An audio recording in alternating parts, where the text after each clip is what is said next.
Bismillahirrahmanirrahim. Assalamualaikum warahmatullahi wabarakatuh. Pada kesempatan kali ini, Ustazah akan menjelaskan sedikit tentang memfaktorkan persamaan kuadrat.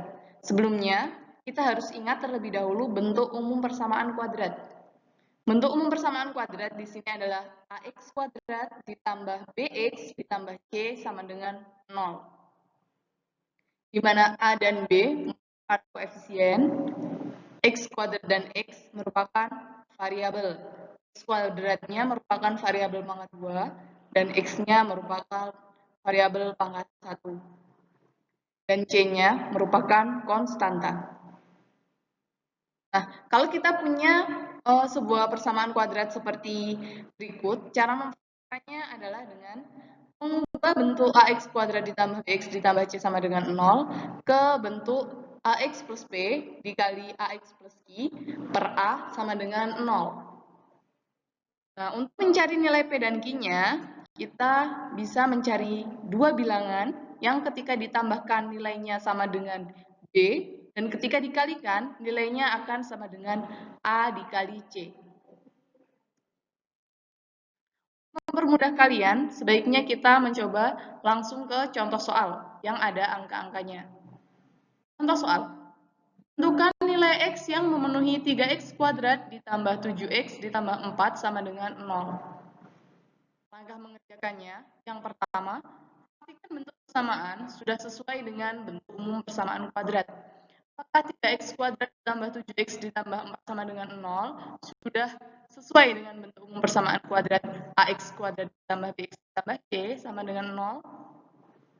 Sudah ya? Kalau sudah, kita lanjut ke langkah selanjutnya. Kita ubah bentuknya dari 3x kuadrat ditambah 7x ditambah 4 sama dengan 0 menjadi ax plus p dikali ax plus q, a sama dengan 0. Kita tentukan dulu ya. A-nya sama dengan 3, B-nya sama dengan 7, dan C-nya sama dengan 4. Selanjutnya, kita faktorkan dulu A dikali C untuk mencari nilai P dan Q yang akan kita masukkan ke persamaan. A-nya kita punya 3 dan C-nya kita punya 4, jadi A dikali C-nya sama dengan 12. Kita cari faktor-faktor dari 12 terlebih dahulu. Nah, dapatkan 1 dan 12, negatif 1 dan negatif 12, 3 dan 4, negatif 3 dan negatif 4. Dari faktor-faktor berikut, manakah yang ketika dikalikan nilainya sama dengan B? Di sini kan kita punya B-nya sama dengan 7 ya. Apakah 1 dan 12? Tidak, karena 1 tambah 12 adalah 13. Negatif 1 dan negatif 12? Tidak, karena ketika dijumlahkan hasilnya negatif 13. 3 dan 4? Iya, karena 3 dan 4 ketika dijumlahkan hasilnya adalah 7, sesuai dengan B. Dari sini, 3 dan 4 berarti kita gunakan sebagai P dan Q. P-nya 3, Q-nya 4. Selanjutnya kita masukkan ke persamaan. AX plus P dikali AX plus Q per A sama dengan 0. A-nya 3, P-nya 3, Q-nya 4. Jadi 3X plus 3 dikali 3X plus 4 per 3. Hasilnya sama dengan 0. Di sini kita sederhanakan. Apakah ada bilangan yang di dalam kurung itu yang bisa kita sederhanakan dibagi dengan faktor atau bilangan yang sama? Kita lihat, 3x plus 3. 3x dan 3-nya sama-sama bisa dibagi 3. Kita keluarkan 3-nya hingga kita kan sisa yang ada di dalam kurung adalah x plus 1 seperti ini. Kalau sudah, sederhanakan pecahannya dengan membagi pembilang dan penyebutnya dibagi dengan 3. Atau kita coret 3-nya.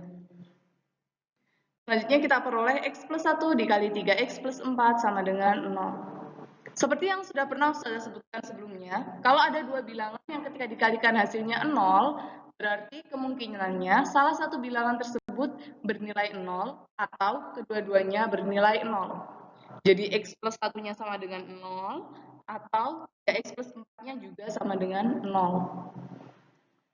Nah, di sini x plus 1-nya sama dengan 0, berarti nilai x yang memenuhi adalah negatif 1.